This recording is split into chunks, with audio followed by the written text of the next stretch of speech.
तो आप लोग को वेलकम करता हूं यूट्यूब चैनल नर्सिंग ज्ञान में। और आज का वीडियो बहुत शानदार होने वाला है। आप लोग को मैं बताऊंगा कि जो 10 अगस्त को जो सुनवाई था उसमें क्या कुछ हुआ। थोड़ा सा लेट है क्योंकि ये जानकारी बहुत लोगों के पास नहीं था, तो मैं आपको आज बताऊंगा कि 10 तारीख के जो सुनवाई हुए थे उसमें क्या क्या कुछ हुआ और जो है स्टूडेंट के लिए क्या बेहतर हुआ। तो मेरे डियर, मैं हूं राहुल मिश्रा और आप लोग देख रहे हैं नर्सिंग ज्ञान को। अगर आप चैनल पर नए हैं तो चैनल को सब्सक्राइब कर लीजिए। आपको चाहे पढ़ाई करना हो, चाहे आपको कोई इन्फॉर्मेशन नर्सिंग से रिलेटेड चाहिए, चैनल पर बने रहिएगा तो आपको तुरंत मिलता रहेगा। फिलहाल मैं आता हूँ सीधे मुद्दे पर। बात यह है कि जैसा कि आप लोग जानते हैं कि 27 जुलाई, उसके बाद 3 अगस्त, उसके बाद 7 अगस्त, उसके बाद फिर 10 अगस्त हुआ। 10 अगस्त को सुनवाई हुआ भी नहीं, ये बातें समझ लीजिए मेरे डियर। 10 अगस्त को सुनवाई हुआ, ठीक है। 10 अगस्त को सुनवाई जो है आपके कोर्ट में हियरिंग इस पर की गई।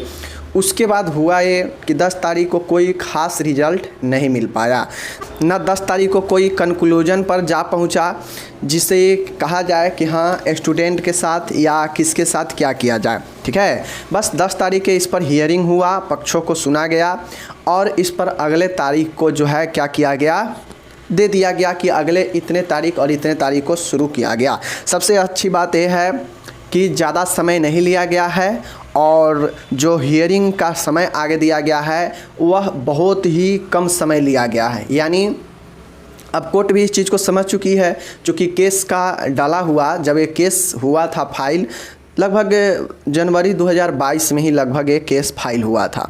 तब से अभी तक केस अटका था और फरवरी में जो है कोर्ट ने सीबीआई का आदेश दे दिया था कॉलेज के जांच के लिए।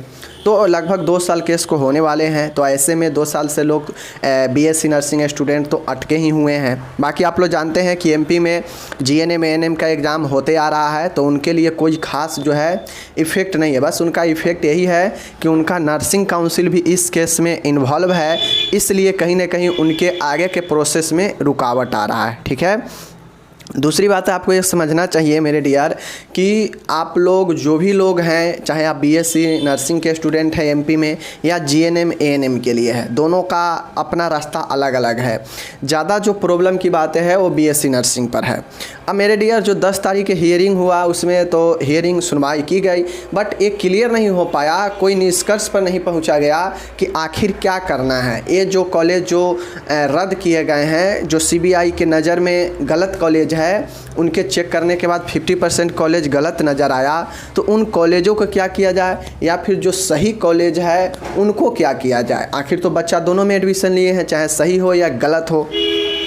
इसीलिए मेरे डियर, मैं बार बार कहता हूँ, अगर आप दूसरे कहीं भी स्टेट, ऐसा नहीं है एमपी में ही, कहीं भी आप जो है एडमिशन लेने जा रहे हैं तो आपको कुछ बातों को ध्यान में रखना चाहिए।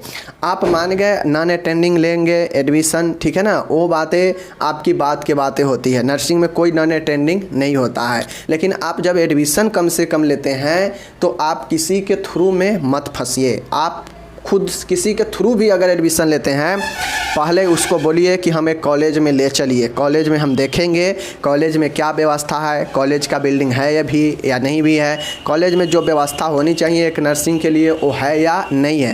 क्योंकि आप पैसे दे रहे हैं, अपना समय लगा रहे हैं, मेहनत करेंगे और उसके बाद पता चले कि मेरा कॉलेज ही नहीं है, मेरे कॉलेज के एड्रेस पर बिल्डिंग ही नहीं है, कॉलेज में स्टाफ ही नहीं है, और उसके चलते जो है आईएनसी या फिर स्टेट नर्सिंग काउंसिल उससे कैंसिल कर दे, तो ये बहुत आपके लिए दर्द भरा हो जाएगा। क्योंकि पैसा समय सब चीज़ की बातें होती है, तो ये चीज़ें हैं। तो एक तो आप जब एडमिशन लेते हैं उसी समय अपने आप को कंफर्म कर ले, सब चीज़ देख सुनकर तब एडमिशन ले। दूसरी चीज़ें ये होता है मेरे डियर कि बहुत लोग क्या होता है ना कि आप लोग अभी देखते होइएगा कि कॉलेज को जो केस चल रहा है ज़्यादातर फर्जीवाड़ा का ही केस चल रहा है। अब आपको ये पता होना चाहिए कि पूरे, हमको जहाँ तक अंदाज़ है कि पूरे देश में सबसे ज़्यादा नर्सिंग स्टूडेंट अगर कहीं पे होगा तो वो एमपी में ही होगा, एमपी में ही एडमिशन लिया होगा। क्योंकि एमपी में बिहार, झारखंड, राजस्थान वगैरह बहुत स्टूडेंट वहाँ पे जाके जो है एडमिशन लेते हैं, इस नाम पे कि वहाँ पे पैसा फ़ी कम लगता है। अदर स्टेट में 4 लाख, 5 लाख, 3 लाख, 6 लाख, 7-7, 8-8 लाख लेता है बिहार में, आप लोग को पता है, ठीक है। तो ये चीज़ें हैं। अब यहाँ पे मैं आपको बता देता हूँ कि आगे के सुनवाई क्या किया गया। मेरे डियर, आपको मैंने पहले ही बता दिया कि 10 तारीख को कोई ख़ास जो है बहस नहीं हुआ, बस दोनों पक्षों को बात सुना गया।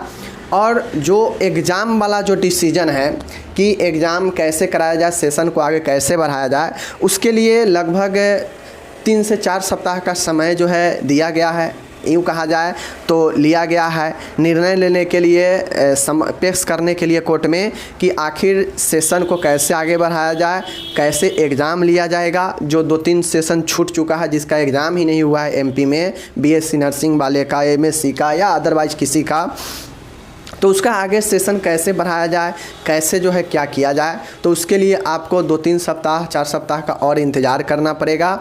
उसके बाद जो दूसरी सबसे महत्वपूर्ण बातें हैं वो बातें हैं कि हियरिंग अब अगला कब है। तो मेरे डियर, जो आप लोग को मैं बता दूं, 14 तारीख को जो है अगला हियरिंग का डेट दिया गया है, 14 अगस्त। उसके बाद आपका 18 अगस्त, 14 और 18, मतलब समय ज़्यादा कोलैप्स नहीं किया गया है, बहुत ही जल्दी हियरिंग का समय दिया गया है और बहुत कुछ जो है आपके 18 अगस्त तक क्लियर हो जाएंगे।